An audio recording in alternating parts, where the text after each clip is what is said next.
os melhores atletas, geralmente, não sempre, tinham os melhores químicos, né? Os caras conseguiam driblar as regras ali. Hoje em dia, me parece que o cara que tiver o melhor contador, e não de maneira ilegal, tá? Ele tenta achar bolsos nas regras para ver se ele consegue caminhar por aquelas sombras ali que pouca gente viu ou anteviu.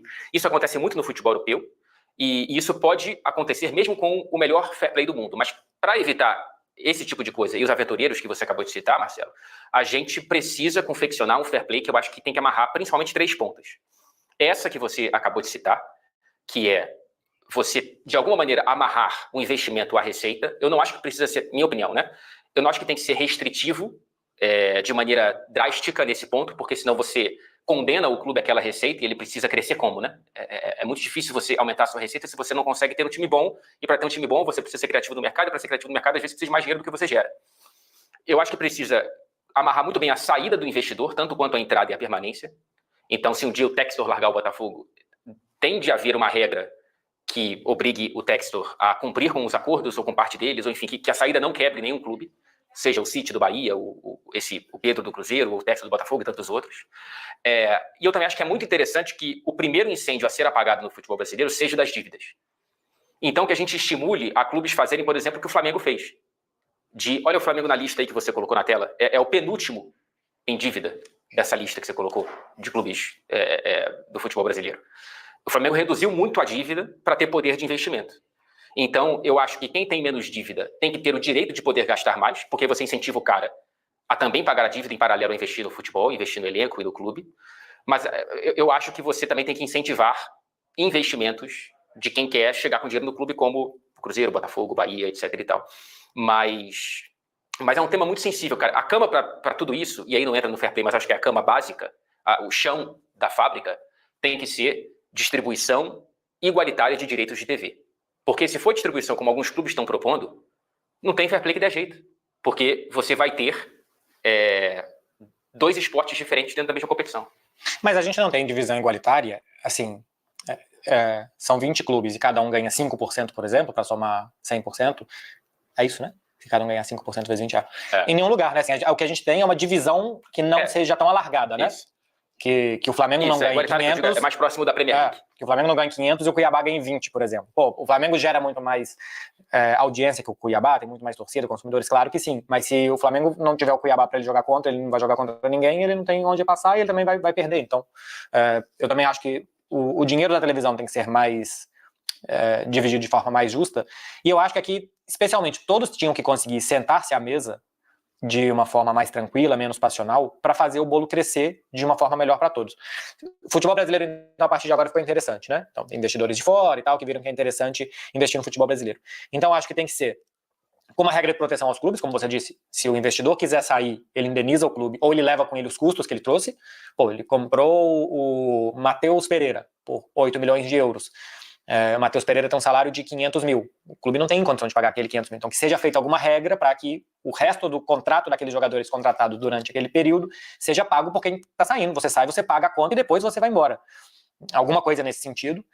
Isso acho que vai afastar tanto os aventureiros que querem, se não der certo, eu vou embora e me desfaço daquele bem que eu comprei, que é um clube de futebol, e também os utilizadores. Porque esse perfil multiclubes, que o Textor compre o Luiz Henrique do Betis para emprestar ao Botafogo e daqui a pouco, se for o caso, repassar o Lyon, isso pode virar uma moda, que os clubes vão ser muito utilizados de qualquer forma, e enquanto forem interessantes, os jogadores ficam ali, depois deixam de ser os jogadores vão embora, e vai burlar fair play de outros países. Então você vai acabar com a regra que está tentando se fazer de gerar uma disputa mais justa em vários países, seja na França, por exemplo, onde está o Lyon, seja no Brasil, onde está o Botafogo, e por aí vai. Eu acho que para isso, para afastar esse tipo de situação, de você comprar um jogador do Betis, passar ele pelo Botafogo e levar ele ao Lyon, tinha que se talvez levar em consideração o modelo que o Manchester City fez com o Savinho. O grupo comprou, desenvolveu o jogador em clubes satélites, mas quando o Manchester City quis o Savinho, ele precisou de um balizador, que foi o Transfer Market, para ver qual era o valor de mercado do Savinho, e pagou aquele valor de mercado. O Girona teve uma receita de 25 milhões mais 5 pelo Savinho, e o Manchester City teve que pagar. Então, se o balizador é o Transfer Market, é o que a gente tem hoje, é o que é considerado o valor de mercado, que se utilize, mas que se você vai transferir o jogador dentro do seu próprio grupo, que isso seja feito de uma forma com que você realmente, o Manchester City teve que apresentar essa despesa de 25 milhões de euros. E para apresentar essa despesa, ele teve que justificar uma receita para poder fazer um investimento de 25 milhões de euros. Parece um modelo muito mais saudável do que, O Luiz Henrique talvez claramente tenha sido contratado pelo Lyon, com uma passagem pelo Botafogo, que pode aumentar o valor do Botafogo e de outros jogadores do Botafogo, mas que daqui a pouco ele vai para um clube que está também estrangulado pelo fair play no seu país, que é o Lyon, e que pode fazer uma grande contratação a um custo zero, uma manobra. Isso eu acho que é errado. Enfim, se o futebol brasileiro é tão interessante, e se os clubes, e se tem investidores que querem levar dinheiro para o Brasil e levar jogadores para o Brasil, eu acho excelente, eu acho realmente muito bom que a gente tenha mais capacidade de manter jogadores, de contratar os Payets, os Coutinhos, os Memphis e tantos outros que estão chegando ao futebol brasileiro. Então talvez os clubes e os investidores e as SAFs sejam ótimos para aumentar o bolo do futebol brasileiro, aumentar o interesse, aumentar a receita, aumentar daqui a pouco a cota de televisão, aumentar os patrocínios, aumentar a visibilidade, tudo isso, só que com regras.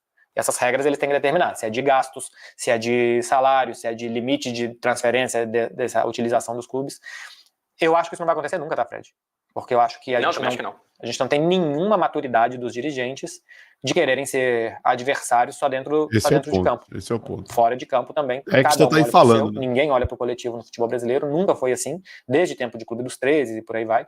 E eu não acho que agora vai ser diferente. Não vai ser. E é um desperdício, cara, porque o potencial que a gente tem, apesar de ter um teto de crescimento pela questão de fuso horário, né? É muito difícil o brasileiro se tornar atrativo na Europa, por exemplo, porque senão os jogos teriam que ser, sei lá, de manhã no Brasil, que a gente não quer que seja. Daria para pegar o mercado norte-americano, daria para espalhar mais pela América do Sul e outros lugares. Enfim, o Brasileirão é um grande campeonato, é o maior do continente, das ligas nacionais, mas poderia ser mais se não fosse essa infantilidade dos dirigentes, e é uma coisa temporal, né? É uma infantilidade desde que o futebol é futebol.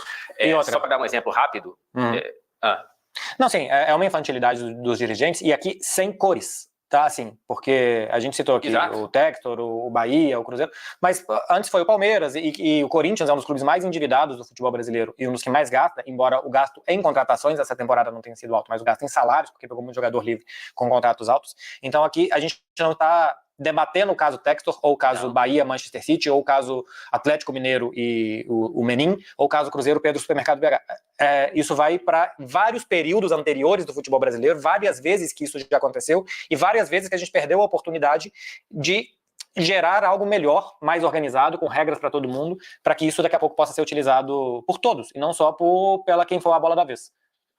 Agora, é interessante que esse papo de fair play financeiro, acho que ele surge agora também por um incômodo da elite tradicional do futebol brasileiro com quem não é da elite começando a se endinheirar. Então, a gente está tentando fazer esse debate aqui de maneira justa porque isso está acontecendo no Brasil, mas acho que ele foi levantado muito mais como provocação e ciúme, né? Tem mais gente entrando na sala que era reservada para poucos, do que por uma preocupação com a saúde e com a sustentabilidade financeira do campeonato. O exemplo que eu queria dar rapidamente, eu falei errado, né? Não é direitos repartidos de maneira igualitária, mas a Premier League, o Lanterna, na temporada 22-23, ganhou 100 milhões dos direitos de TV, somando, né, nacionais e internacionais. E o Manchester City, o líder, o campeão, ganhou 176.